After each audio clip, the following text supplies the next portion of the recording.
Well, I'm delighted to welcome everybody to this timely lecture. It's the 250th anniversary of the Declaration of Independence, and we have Randy Barnett, one of the leading scholars, I would say the leading scholar of American constitutional law over the last 30 years, talking about a new paper that he's written just for these remarks today. Is the Declaration of Independence our law? Lessons from Salmon P. Chase's Anti-Slavery Constitutionalism. My name is Lee Strang, and I'm the director of the Salmon P. Chase Center for Civics, Culture, and Society, the host of this afternoon's event in collaboration with our colleagues, Moritz College of Law. I'm going to first say a few words to introduce the series. Randy has a role in that, and then introduce Professor Barnett himself.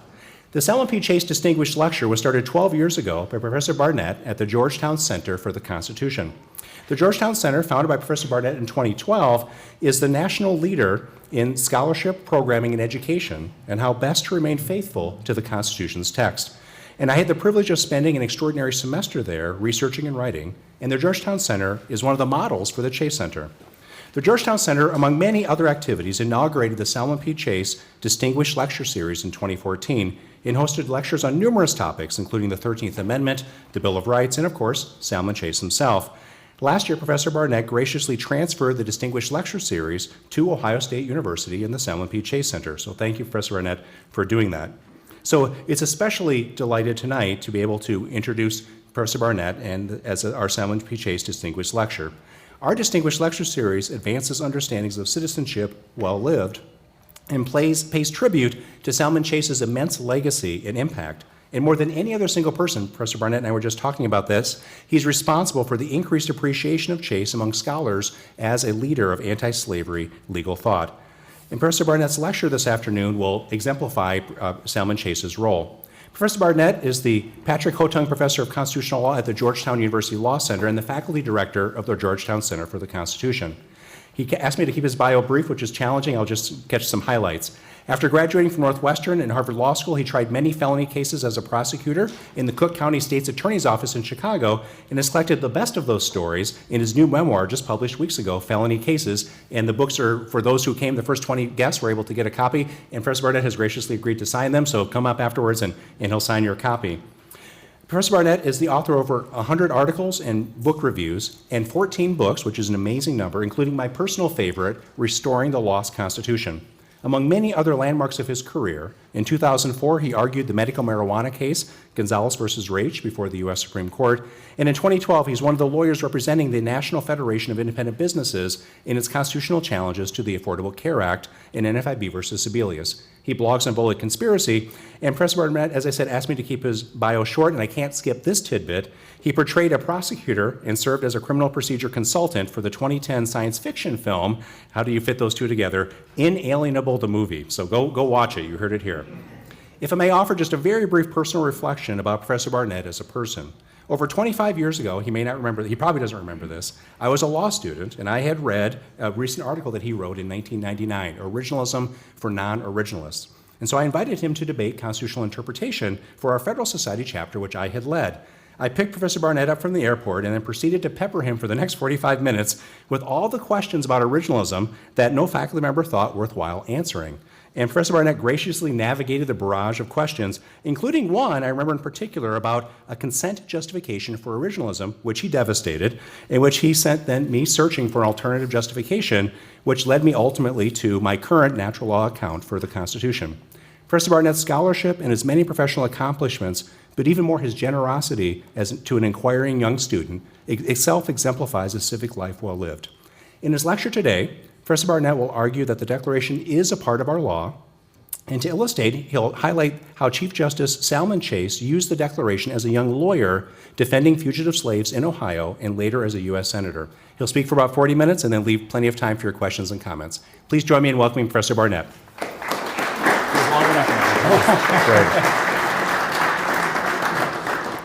Well, thank you, Lee. When you get an introduction like that, you could keep going. That's okay. That was really special.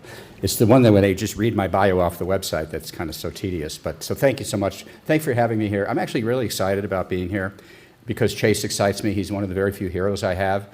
So that's why I started a lecture to honor him, because he's been so neglected and so vilified, actually, and diminished and disparaged, like many anti-slavery people were after the Civil War. And so to have this center be formed in his name, his picture on both sides, and me getting the opportunity to speak yet again about Chase is just, it really excites me. But since my talk is kind of long, let me just get it. I'm going to warn you, you never tell a jury you're going to speak brief. They don't care if you go long, but if you tell them you're going to be brief, they'll hold that against you if you don't. So I'm just telling you, I'm going long. If I end up going shorter, then that'll be to my credit. So let me begin in a Cincinnati courtroom in 1837 with a young woman named Matilda. Matilda was light-skinned and the daughter of her enslaver, who brought her on a long trip through free territory while presenting her as his white daughter. On that trip, she tasted freedom. She pleaded with her father for a certificate of emancipation. He refused. So she did the only thing left. She fled into Cincinnati's small free black community, found refuge there, and eventually came into the employ of James Birney as a maid. Birney, a lawyer by training, was the publisher of the anti-slavery newspaper, The Philanthropist. After slave catchers located and seized Matilda, Birney enlisted a 29-year-old lawyer named Salmon Chase to seek her release. Only months earlier, during the Cincinnati riots of 1836, a mob had gathered at the Franklin House intending to force its way in and hunt for Birney, who they thought was there. Chase placed himself in the doorway and refused to let them pass, calmly but resolutely, giving his name and telling them they could find him whenever they wished. That small physical act of defiance marked a turning point. Chase later remembered it as the moment he became, in earnest, an opponent of slavery and the slave power, a topic he hadn't actually spent much time thinking about before then. From then on, his public life would be increasingly bound up with the cause of human freedom for all. In his defense of Matilda, prepared with Birney's help, Chase's primary argument was based on enumerated powers. He argued that the Fugitive Slave Act of 1793 was unconstitutional. While Article 4's Fugitive Slave Clause imposes a duty on states, it delegated no enforcement power on Congress. Chase pressed the local judge with a blunt textual challenge. Quote, "Does this clause confer any power on government or on any officer or department of government?" Clearly not. It says nothing about the government or its officers or its department. And to make the contrast vivid, Chase pointed to another clause in Article 4 that does add an explicit congressional power, the Full Faith and Credit Clause, and insisted that that difference mattered. The judge ruled against Matilda, sent her down the river, literally, where her fate is unknown to us. But what makes the case revealing for our purposes is the plea Chase made at the end of his argument.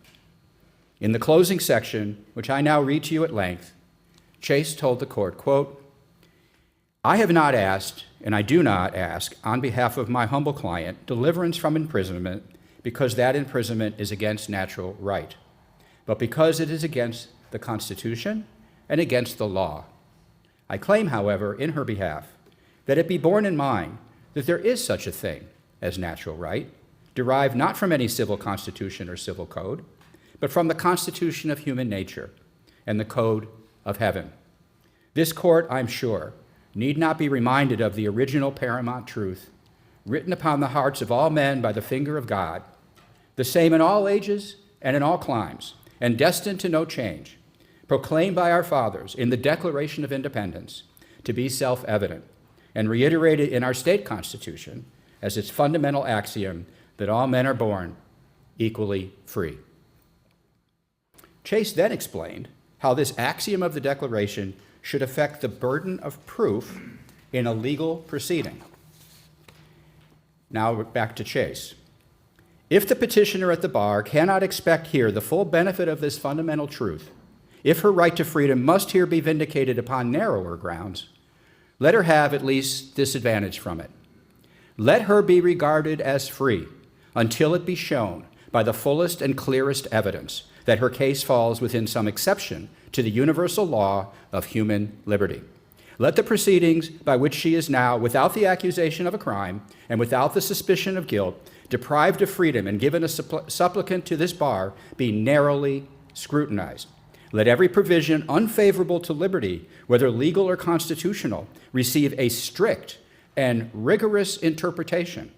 And if, when thus scrutinized, these proceedings shall be found insufficient, and especially if they shall be found to be warranted by no law and repugnant to the most vital principles of our social system, if, when thus interpreted, those provisions which exclude a certain class of persons from the benefit of these vital principles shall be found not broad enough to reach the case of this petitioner, I demand her discharge in the name of justice, of liberty, and of our common humanity.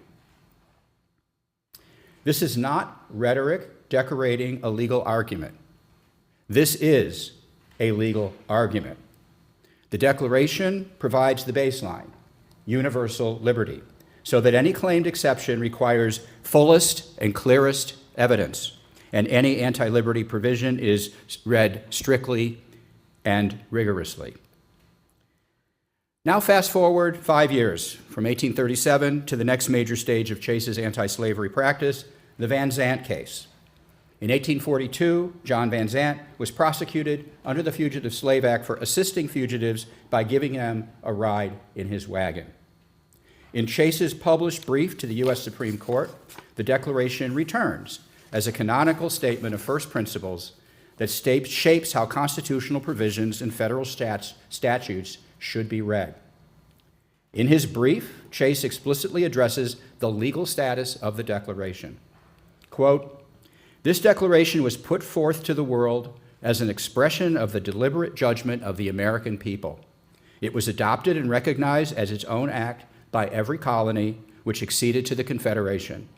It is not going too far to hold this Declaration to be an authentic promulgation of the common law of the Union in respect to the inviolability and inalienability of personal liberty." So in Van Zandt, the Declaration is not merely a fine polemical statement of principle. It is treated as part of the Union's common law background concerning personal liberty, background law that presses hard against any reading that would nationalize slavery's claim. Once again, Chase offers this in defense of a clear statement rule of construction. Quote, "It is certainly incumbent, then, on those who claim that by the Constitution the general law and presumption in favor of liberty are set aside to make out a clear case and produce express words." Now jump to 1850, when Chase is no longer merely a courtroom lawyer. Given the futility of fighting slavery in the courts, he's shifted his energies now to political action. He led the founding of the single-issue anti-slavery Liberty Party, followed by the broader Free Soil Party. By 1850, he was a United States Senator from Ohio as a Free Soiler. But that's not where his story ends. In 1854, he would be instrumental in forming the Republican Party. In 1855, he was elected the first Republican governor of Ohio. In 1861, Lincoln would name him the Secretary of the Treasury. In 1864, Lincoln would appoint Chase to succeed Roger Taney as the Chief Justice of the United States. In every one of these capacities, his primary mission was to end slavery and establish a government in which all persons, black and white, male and female, are politically equal. In 1850 now, Chase took to the floor of the U.S. Senate to oppose the Compromise of 1850, the package meant to avert sectional rupture by admitting California as free and allowing Utah and New Mexico territories to permit slavery, and most explosively, enacting a brutal new Fugitive Slave Act. Chase's speech was widely reprinted as a pamphlet entitled "Union and Freedom Without Compromise." In it, Chase again treated the Declaration as an authoritative foundational premise of American government. This time, he quoted the transmittal letter sent by John Hancock, the President of Congress, along with the Declaration to the colonies. In that letter, Hancock stated that the Declaration is to be, quote, "considered the ground and foundation of a future government," unquote.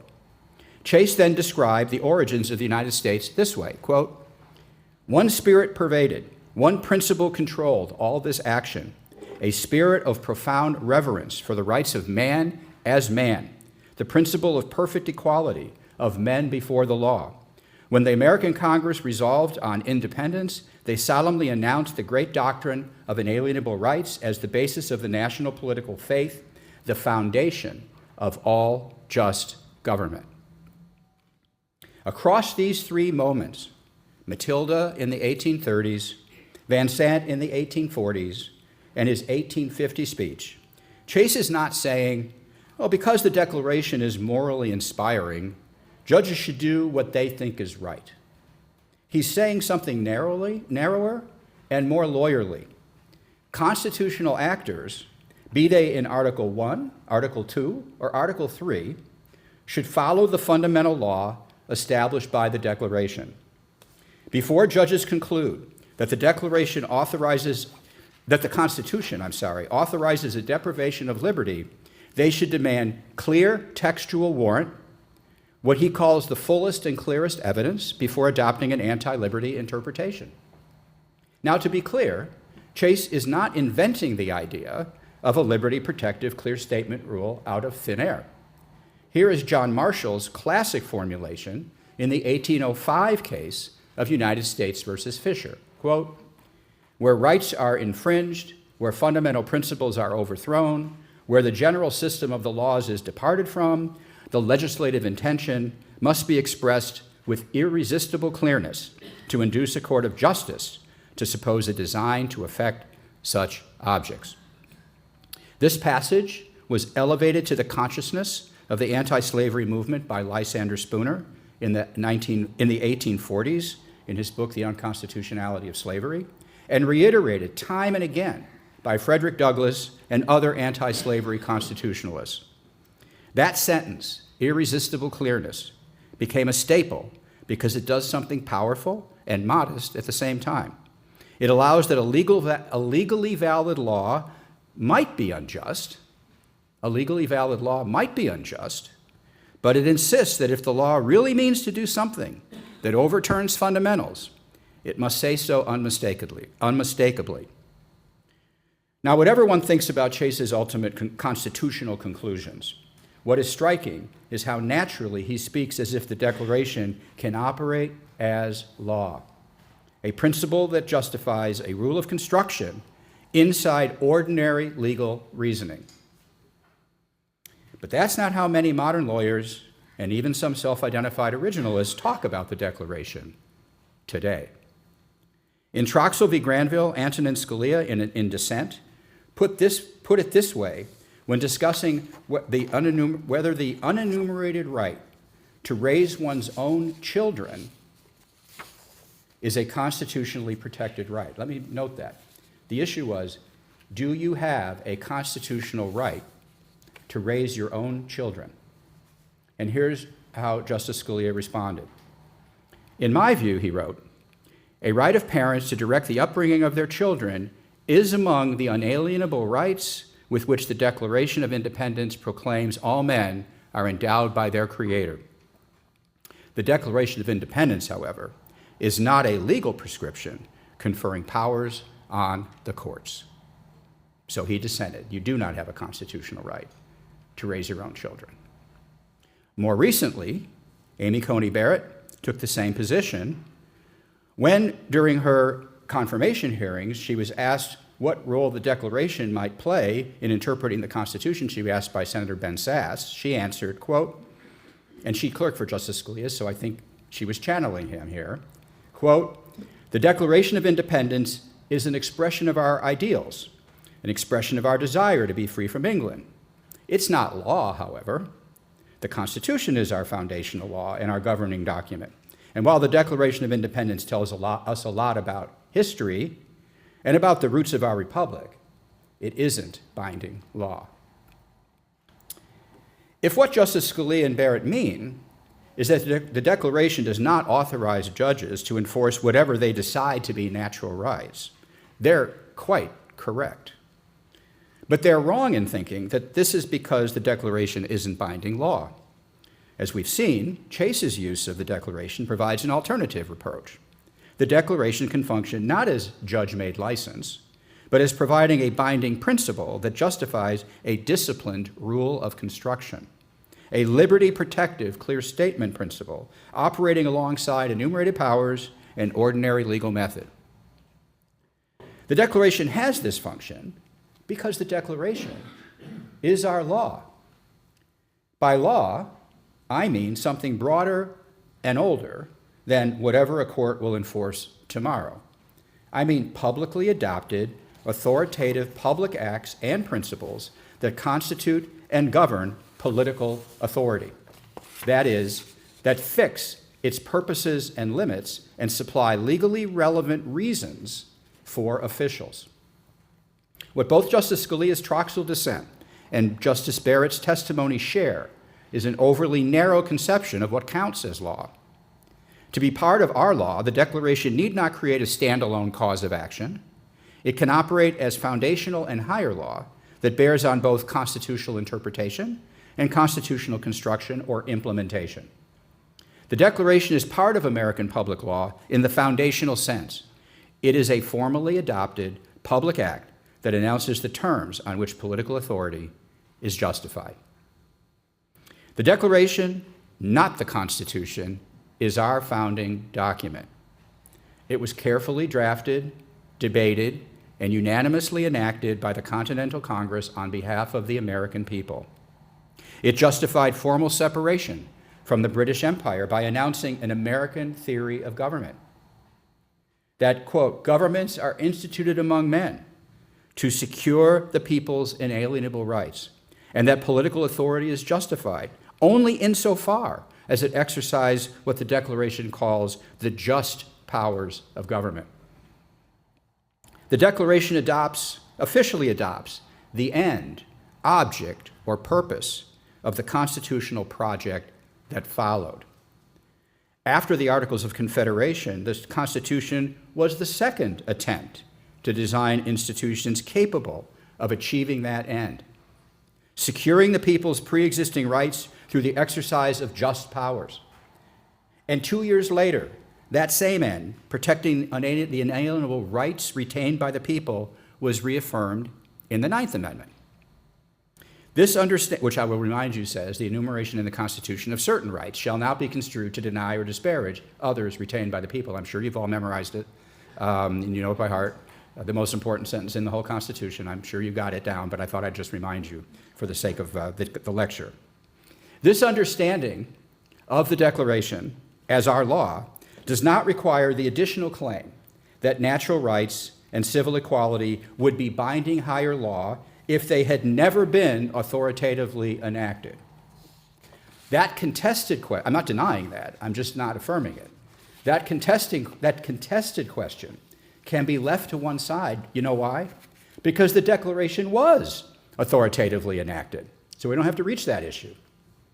The Declaration also clarifies what kinds of rights are, in the words of the Ninth Amendment, retained by the people. The Declaration assumes that the natural rights it invokes are pre-existent liberty rights, rights to act or refrain from acting, rather than claims of entitlements to particular goods. Of course, legislatures may create entitlements that extend beyond natural rights, and liberty rights may be regulated to serve the common good, a subject to which I will return in this lecture. But such regulations must remain within the moral jurisdiction of government's just powers, and regulations must be executed through the procedures and limits the people later adopted in the Constitution. This is why the law provided by the Declaration matters, not only to constitutional theory, but to constitutional method. The Declaration supplies officially adopted, publicly available, founding-era context that enriches the Constitution's original meaning. Original public meaning is thicker than bare semantic meaning. It is informed by the linguistic, legal, and political understandings that reasonable readers would have brought to the text at the time of adoption. That contextual enrichment bears directly on interpretation. For example, what does it mean to speak of rights retained by the people? What could that possibly have meant? And where even this enriched public meaning runs out, where the written Constitution remains vague, underdeterminate, or otherwise non-decisive, constitutional implementation or construction should be guided and constrained by the Declaration's account of government ends and its just powers. In this way, the original meaning of the Declaration informs both interpretation and construction. Now, to be sure, Just as the Ninth Amendment did not create the rights retained by the people, the Declaration did not create the rights that form the basis of its political theory. It declared their existence. But by declaring these rights in a written, public, and formally enacted manner on behalf of the people, it reaffirmed the standing of these rights within American public law. This view fits comfortably within the tradition of natural rights reasoning that informed constitutional thinking and common law argument from the founding era through the 19th century until the ascendancy of progressivism and 20th century legal realism pushed natural rights reasoning to the margins of constitutional argument. Now, if all of this is right, then the flat modern claim, the Declaration isn't law, is at best incomplete.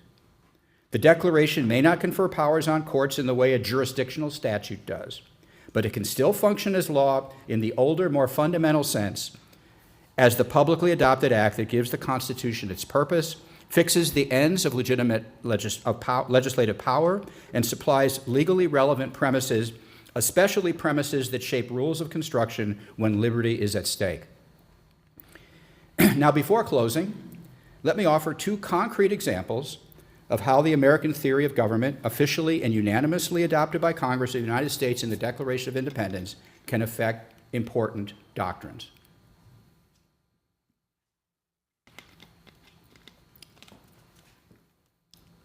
The first concerns the famous footnote 4 of United States versus Caroline Products.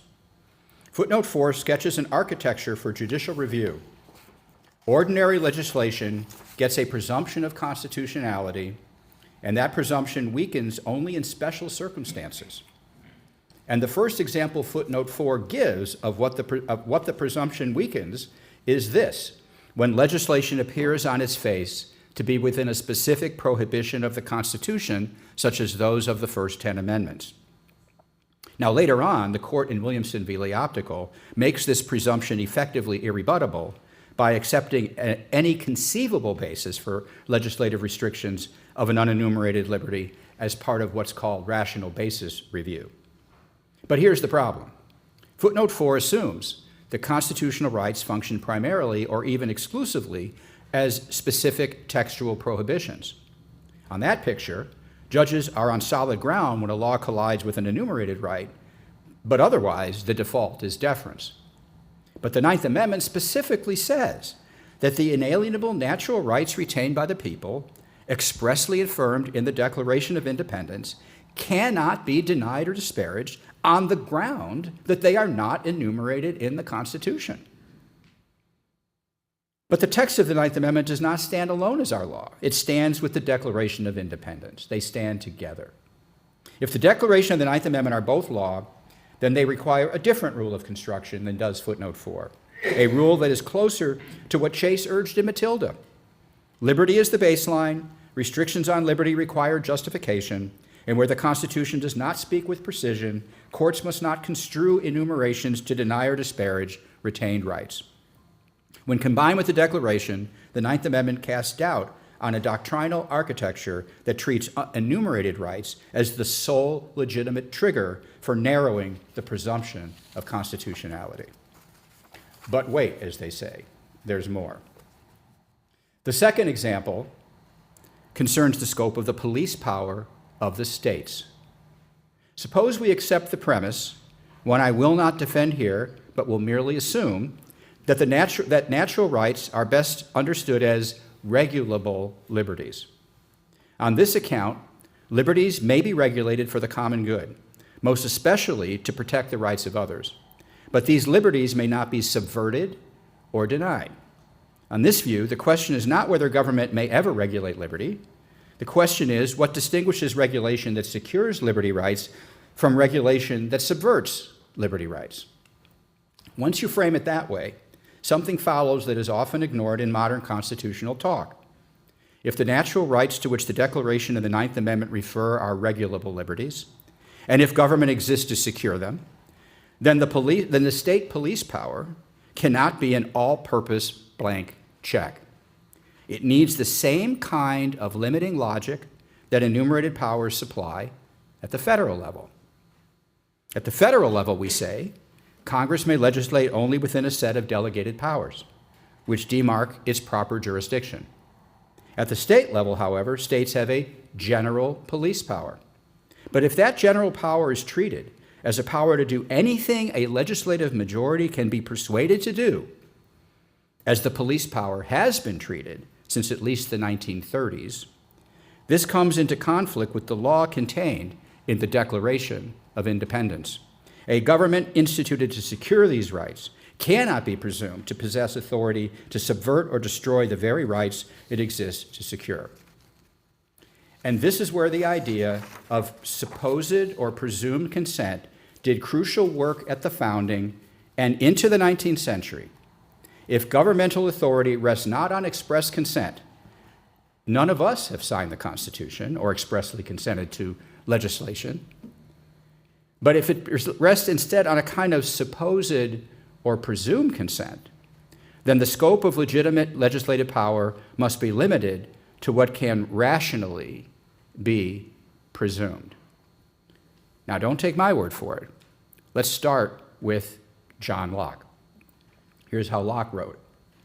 It cannot be supposed that individuals should, quote, that give to anyone or more an absolute arbitrary power over their persons and estates, and put a force into the magistrate's hand to execute his unlimited will arbitrarily upon him, unquote. Why not? Because Locke answered, this would, quote, to put themselves in a worse position than the state of nature.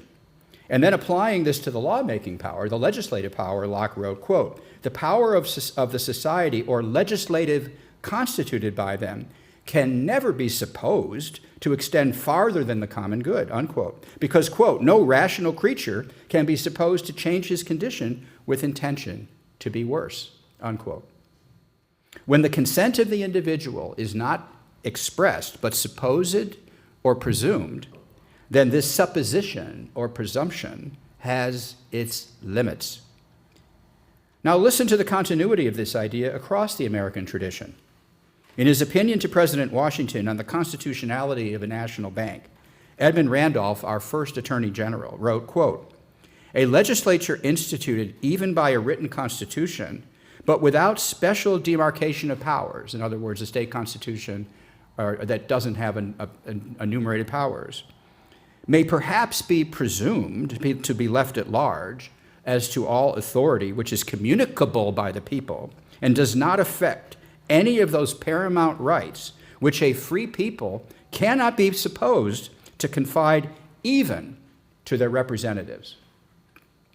The same point about general legislative power was made by Justice Samuel Chase, not to be confused with Justice Salmon Chase. This is Justice Samuel Chase in Calder versus Bull.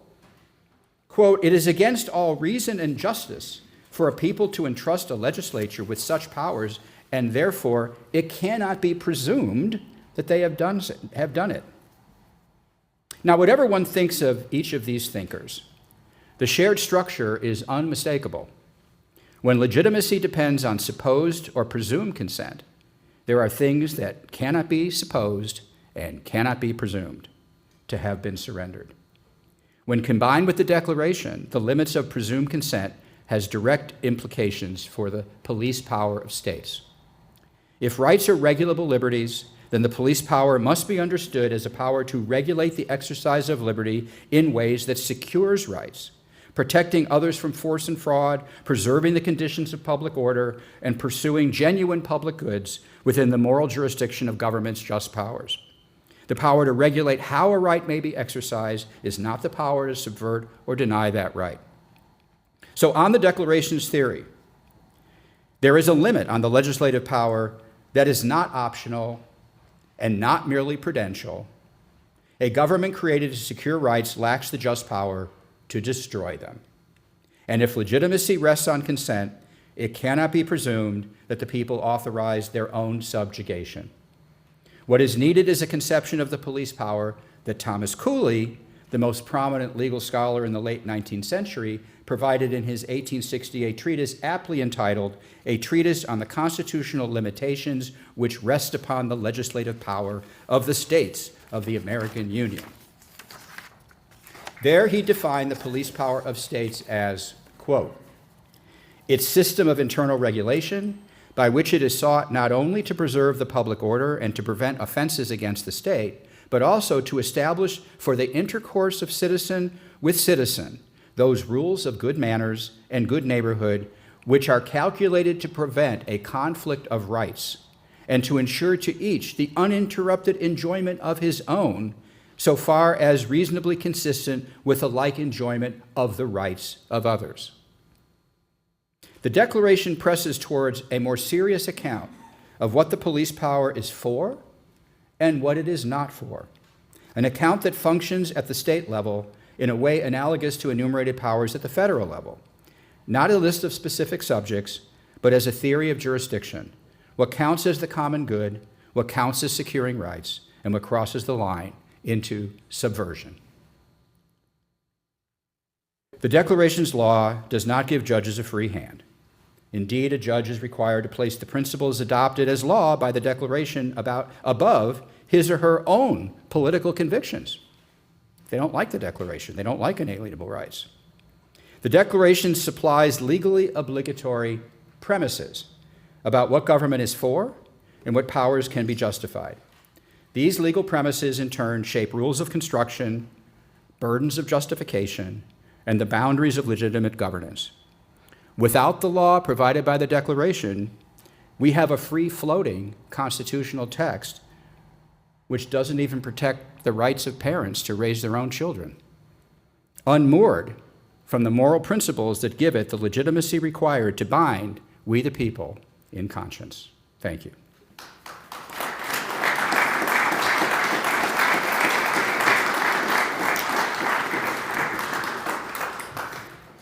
So, I will take questions.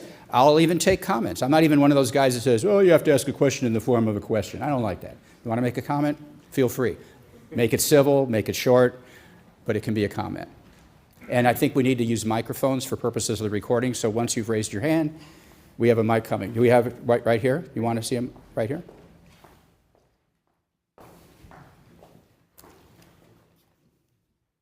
All right, well, my understanding of what you said about the Declaration of Independence is that the rights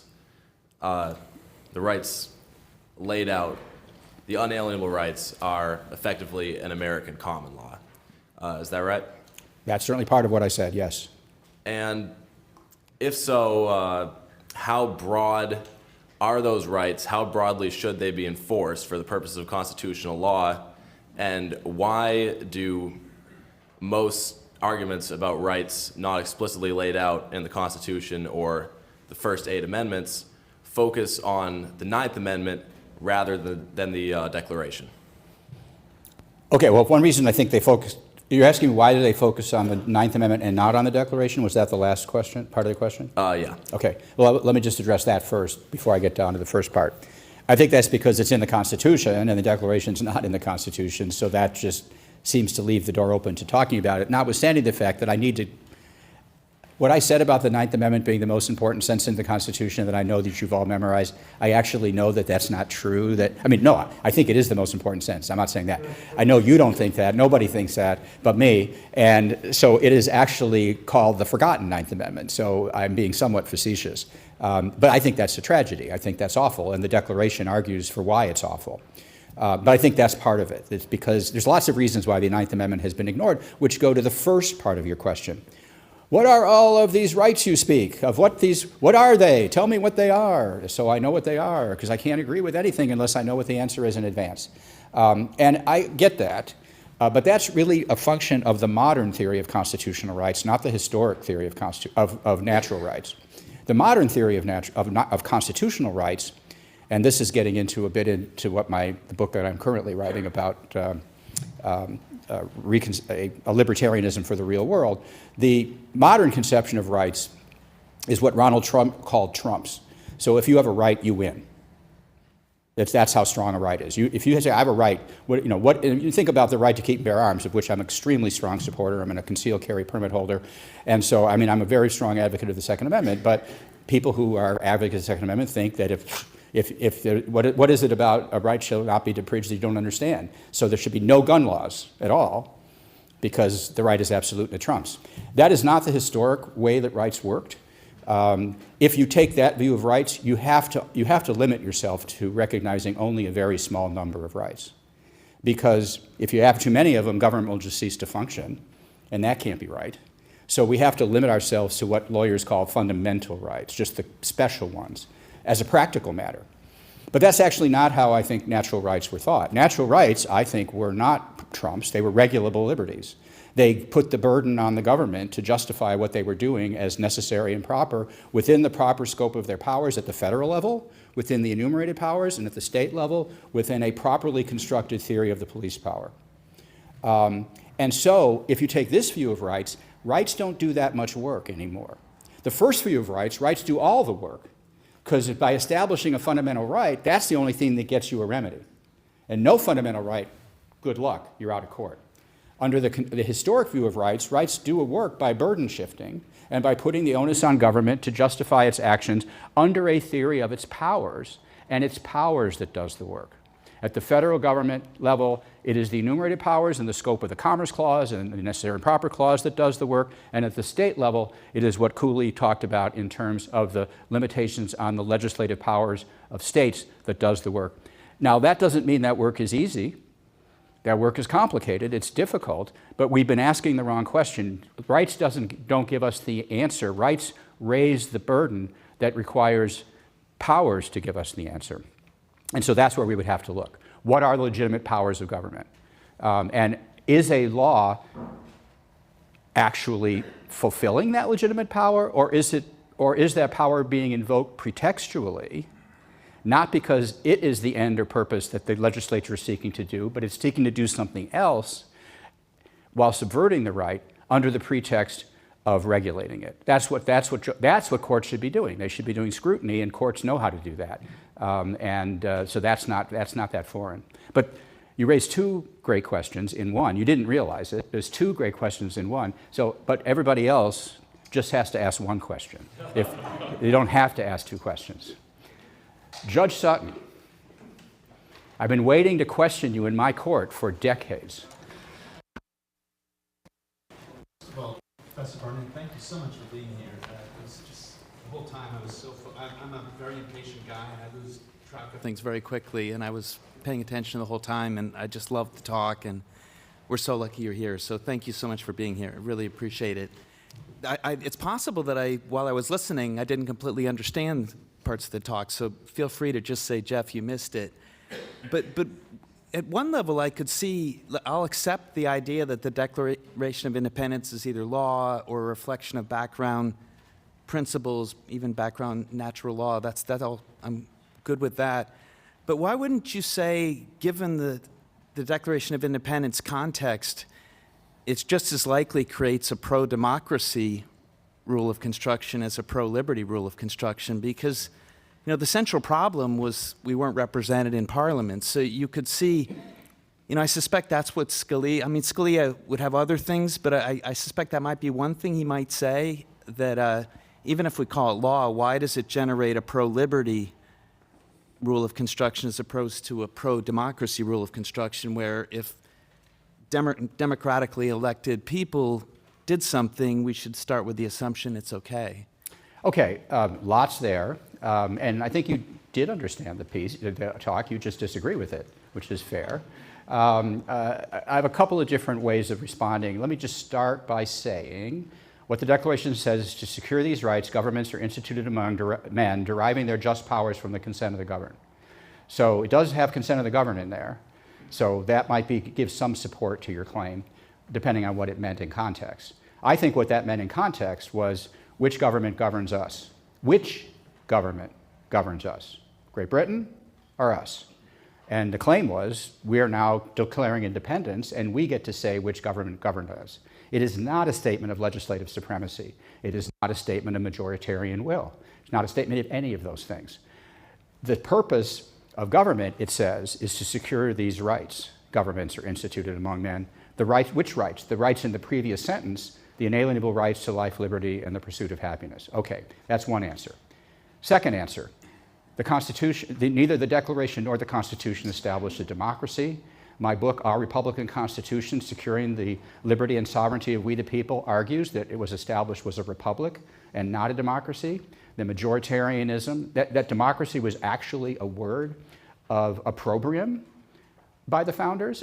I list numerous examples of where they say the problem that at the Constitutional Convention, in which they say the problem we face in state governments leading up to now is an excess of democracy. And what do they mean by that? They meant majoritarian rule. And so what we established was not a system of majoritarian democracy.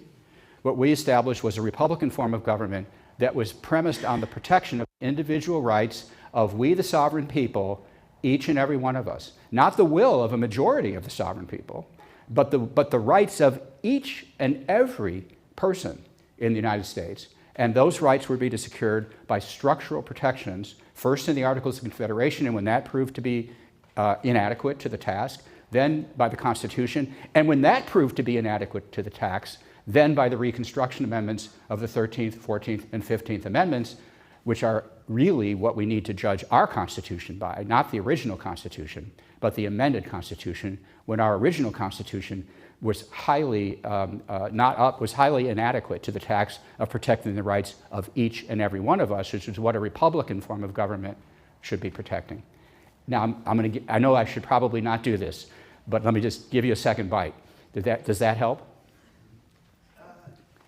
Well, I mean, yes, it does. I think, like a lot of folks, I'm skeptical of judges. Being a judge, that makes me even more skeptical of them. And I don't quite understand how a pro-liberty principle works. I mean, you could say that means that's what, in judges are looking at a case, they should presume that the liberty side of it should win. But why do the judges, why do we have to think that way? What about the president?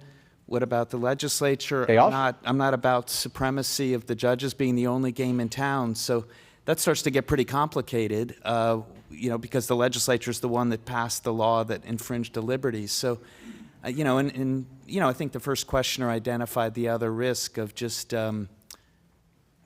what rights are available to invent. I like your point, though. I thought your point was a very good one, that the way people thought about rights at the outset is very different from how we think about it today. I quite agree with that point. And also, number one, that rights are regulable liberties, not just Trump's. Number two, they're liberties and not other kinds of rights that government can create and may be necessary to create, or even civil rights that governments can create later on and should create later on. But they're not the natural rights to which the Declaration refers or to which the Ninth Amendment refers. Those are simply liberty rights. And so the only time this even kicks in is when the liberty of an individual is being restricted in some manner by a government authority, and it doesn't have to be the legislature, but including the legislature. And then the only time it ever gets to the judges is the legislature has to do it, although of course in our country we have all kinds of restrictions on liberty coming from the administrative state and other things that are not a legislature, that don't get the benefit of whatever democratic legitimacy that you would give to the legislature. And then it has to be approved by a governor or it has to be approved by a president. And only if both of those happens does it get to the courts, and at that point they're entitled to their opinion as well as a third opinion.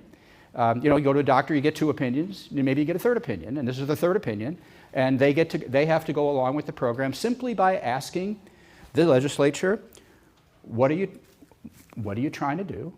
What's your object? You got to identify one that's within your power. Okay, you did that. Now, what makes you think this thing serves that object? Tell us if you had a good reason for it. If you had hearings and took evidence and testimony and all the things legislatures can do that judges can't do, share it with us, and then we'll take a look at it. But we're going to do so under an adversary system where now, unlike in the legislature, an individual citizen or person can come into court with their own lawyer and kind of contest what the legislature did. Because they don't have any right to do that in the legislature. They don't have the right to do that with the governor. But by the time it gets to the due process of law, before your life, liberty, and property can be taken away from you, you're entitled to a judicial process in which you can come into court with a lawyer and look at what the government's proof is, put the burden on the challenger. Don't even have to put the burden on the government. Put the burden on the government of going forward. Burden of production. Keep the burden of proof on the citizen if you want. But they get a chance to make their argument in court. That's what due process of law is, historically. So, Professor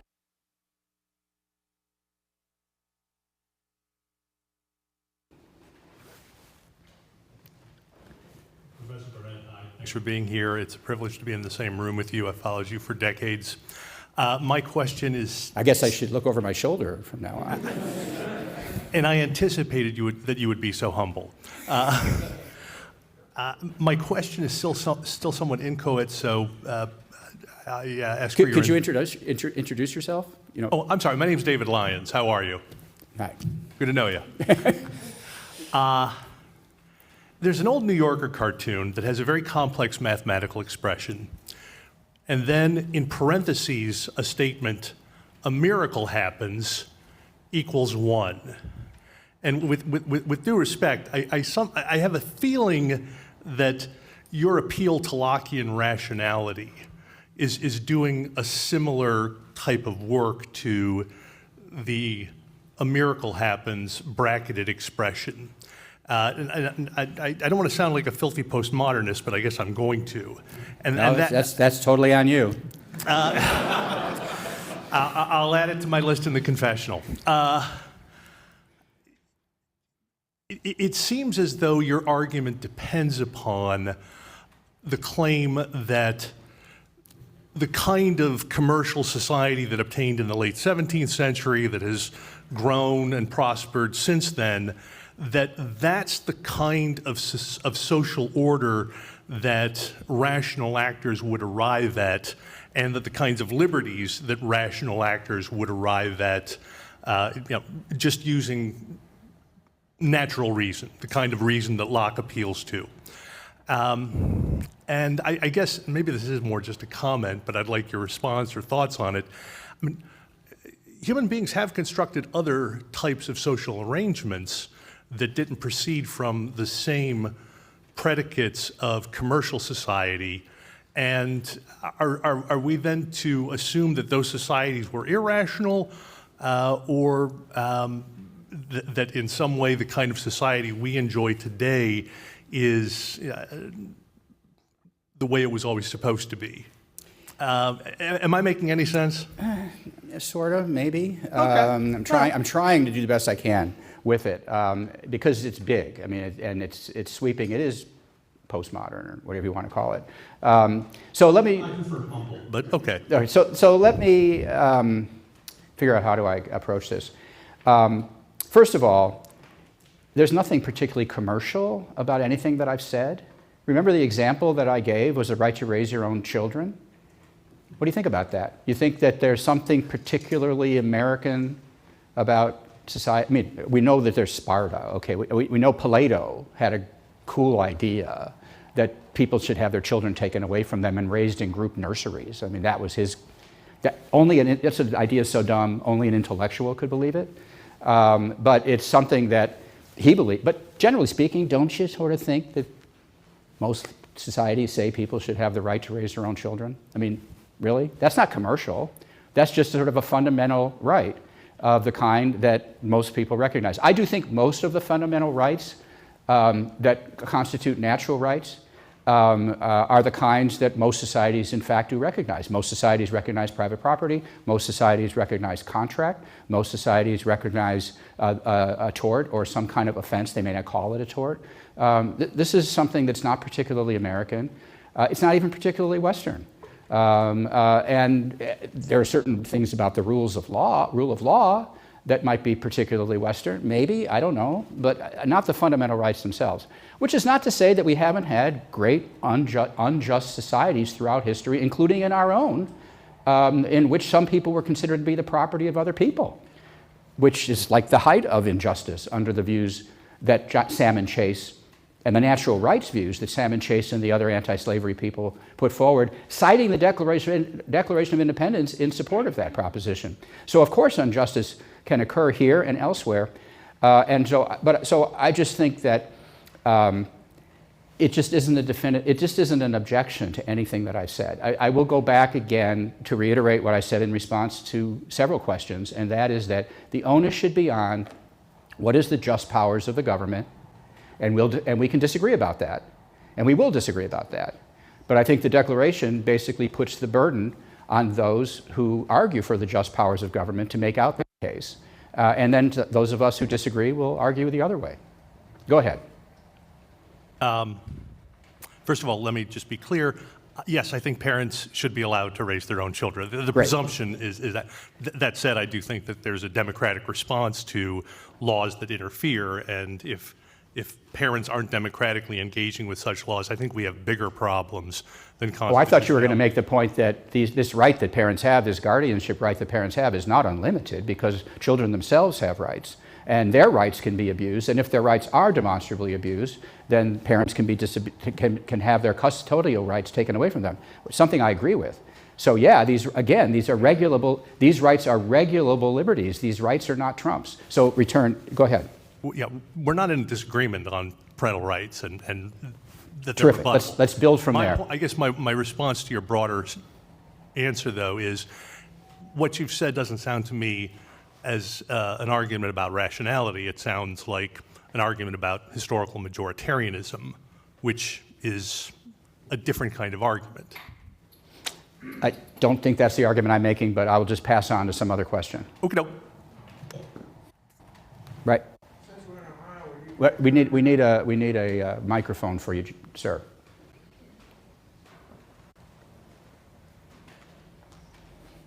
Since we're in Ohio, would you care to comment on the Northwest Ordinance which preceded the Constitution?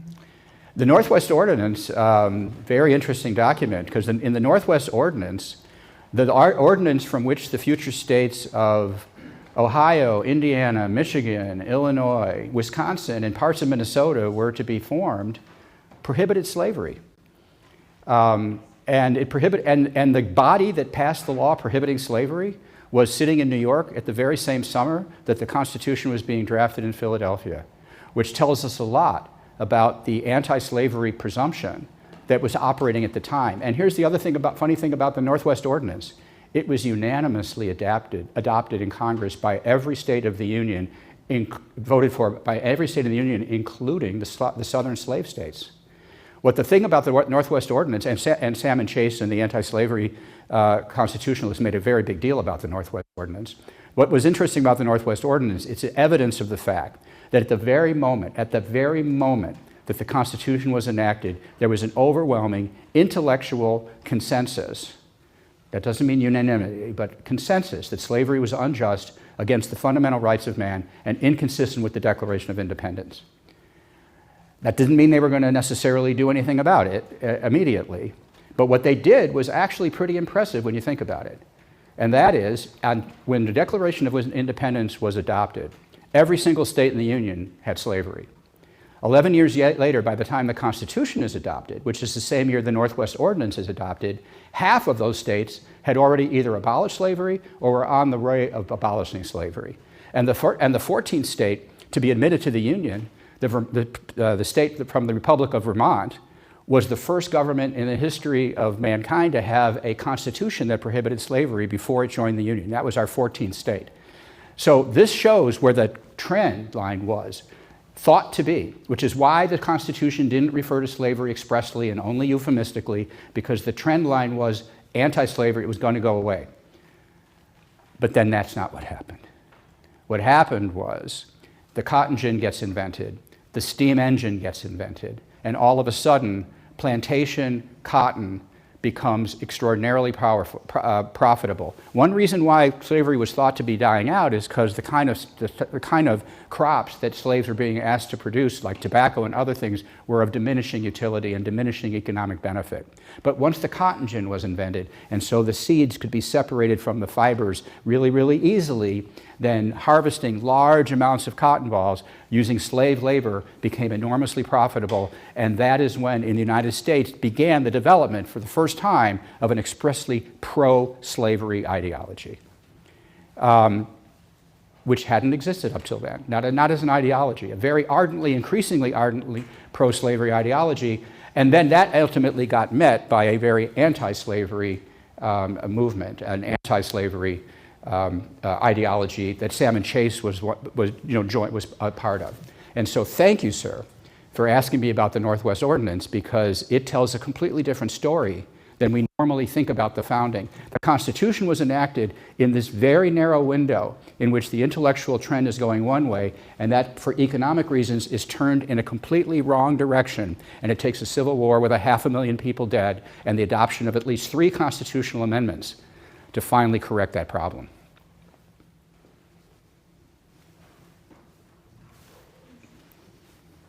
Thank you, Professor, for being here. So a little bit earlier in your talk, you're talking about how sort of liberty protects some natural rights, but there's other things sort of like civil rights that can be created by a legislature or the administrative state that aren't inherently sort of protected from liberty in the same way.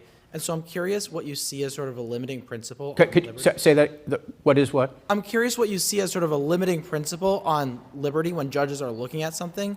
Because I sort of wonder about sort of a creep of liberty becoming sort of really expansive and expanding to things that people have tested or tried to sort of see through with substantive due process, and how you would sort of segment it and prevent it from becoming sort of all-encompassing. I'm not expanding liberty. I'm not proposing an expansion of liberty. I think liberty is just the freedom to do what you will with what rightfully belongs to you. It's not an unlimited license to do whatever you will, period, like own other people, for example. That's not liberty, that's license. And so liberty is itself inherently limited in that sense. What I was suggesting was the liberty rights to which the Declaration and the Ninth Amendment both refer are not the only kind of rights that we have. The fact that they are rights and the fact that they give rise to a presumption, or they at least give rise to a need for justification, before they may be restricted in order to show that there's a proper regulation of a liberty, doesn't mean government can't create all kinds of other rights. We have rights to a certain amount of food stamps. We have rights to our Social Security payments. Government creates rights all the time. Legislatures create rights. They use their spending powers to do that. Their taxing and spending powers. Sometimes they use their borrowing powers to do that, way in excess. None of that is a restriction on liberty rights. Those are all to be justified because government has the power to do that or it doesn't have the power to do that. Generally speaking, I think it does have the power to do those things. Whether it should do those things or not is another question. Maybe it should do some and not all of them. Maybe it should do it differently than it's doing. That's all what the legislative process is for. It's not what judges are for. That's not what judges are for at all. We're just talking about this one thing that is telling you what you have to do and what you have to do and what you have to do. Or what you may not do and what you may not do yours.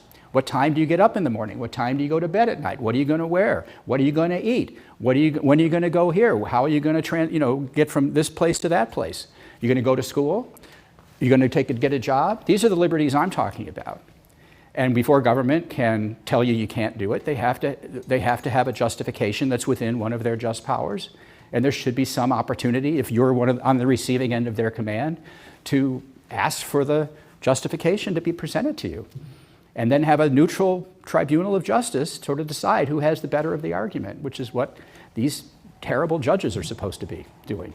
They're supposed to be neutral tribunals of justice between we the people and our agents in government who are supposed to be, I know this is going to sound quaint, our servants. That's what they're supposed to be under the theory of the Declaration. One more. Okay. Good afternoon. Thanks for coming. Very interesting. My name's Phil Darrow. I'm a graduate from here many, many years ago, but I also happen to write a biweekly column for the Columbus Dispatch, so I have opinions on things. And I have no opinions on anything. I'm sure you do. None that are on the record. Well, I share many of the opinions you shared with us this evening. So my question, borrowing the language or using the language of the Declaration, I think it is frankly self-evident that the purpose of our government is the protection of liberty. It says so in the Declaration, right? You got me. So far, I'm with you. So 6 years ago last month, our government, at the federal and state level, proceeded to restrict liberties in ways that shocked me, ostensibly because of the pandemic. And I was shocked at that level of restriction of liberty across the board. What shocked me even more was the dearth of complaints from lawyers, from constitutional experts, from people who I would think would stand up and say, what are we doing? In my view, it's the greatest assault on liberty since at least World War II. Certainly in my lifetime, greatest assault on liberty. Greatest ever. So I'm curious. We've never been locked in our homes before. No. So I'm curious. Well, before I ask the curiosity question, it struck me that the foundation of a lot of the lack of willingness to stand up and say, what are we doing, was driven by fear. And justified or not, fear is really powerful. Fear, I had a coach once that says, fear makes us stupid, and action conquers fear. So we took actions to conquer fear that destroyed liberty. What happened? Oh, man. Well, first of all, I share every premise. Unlike previous questions that have been asked of me, in your question, I share every premise that you have, and so it's a big deal. It's a really big deal. I'll tell you a minor thing that happened, and then I'll tell you what I think would have been a better way of going about it, consistent with the approach that I'm advocating. I think the doctrinal thing that happened is we have a judiciary, including a judiciary of Republican-appointed judges, who believe that the only rights we have are the ones that are enumerated in the text of the Constitution. And some other fundamental rights they're not prepared to do away with on the basis of stare decisis or whatever. But that's their view. And so until they started having cases on freedom of free exercise of religion, you got no action from the courts at all. Then because that was an enumerated right, and once they could say, well, you know, you can get together in Vegas, you can't get together in a church, and that seems to be sort of an unequal treatment, and therefore we can protect that. Until that happened, you got nothing, because that is their view. That's the view of Democratic-appointed judges, and that's the view of Republican-appointed judges, for reasons that we sort of heard about already in this Q&A. So that's the short doctrinal answer to your question. There was no undercurrent way of approaching things. There was no handle. There was no hook. There's no way. Now, what would have been a better way? First of all, pandemic, very scary. Pandemic, very dangerous. It is within the police power of states to protect the health, safety, and welfare of the people. That is the core of the police power. And so when government is taking action, now sometimes this is unauthorized action taken by governors under emergency powers, not legislation, no democratic majoritarianism there. But that's happening too, and maybe that should happen. That's maybe what we have governors. That's maybe we have presidents. We have executives to take action on short notice, and this is a short notice thing, right? So maybe the best approach would be you give government the benefit of the doubt in a situation like this. In the beginning you do, until information starts to accumulate that none of these measures make any sense whatsoever, any scientific sense whatsoever. There's no scientific basis. And I'm not going to list all the things because then you're going to think, but there's all sorts of things that there's just no scientific basis for, that the people who were in charge just made up. The 6-foot distance, they now admit later on, it was just completely made up, nothing to support that whatsoever. So in the beginning, you give the benefit of the doubt, but once the evidence starts coming in, then courts should shift and start asking for the proof. Once challengers are, now here's the problem that happened. Social media, which controls our speech in this country, owned by non-government agencies, started suppressing all the contrary information. You weren't allowed to say any of that stuff. By the way, that's a whole chapter of my book on this libertarianism for the real world. Sometimes private companies can be an enemy of individual liberty, something libertarians have given way, way too little attention to. And this is a great example of where that happened. And then you couldn't get that information anywhere because you weren't allowed to say it. So I think, backing up now, encouraged them, you could say they coerced them. I don't even think they needed to coerce them. They encouraged them. I think also the same people are in government or out of government, or in government or out of government. They all felt the same way about it. It isn't even a matter of coercion. It's a matter of agreement on their part. But whatever, here's the point.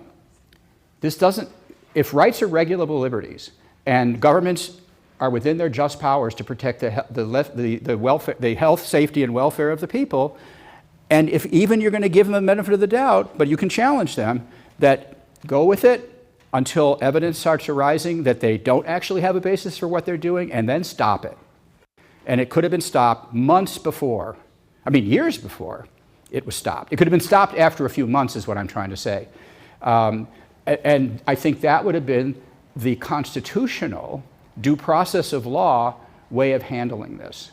But we didn't get the benefit of that in part because of the ideology of both conservatives and libertarians, and conservatives and liberals, conservatives and progressives. Their constitutional ideology have neutralized that. And it's the whole point of this talk on the Declaration of Independence, that this is contrary to the Declaration and the rule of construction that was urged on the court by this great man, Salmon P. Chase. Thank you.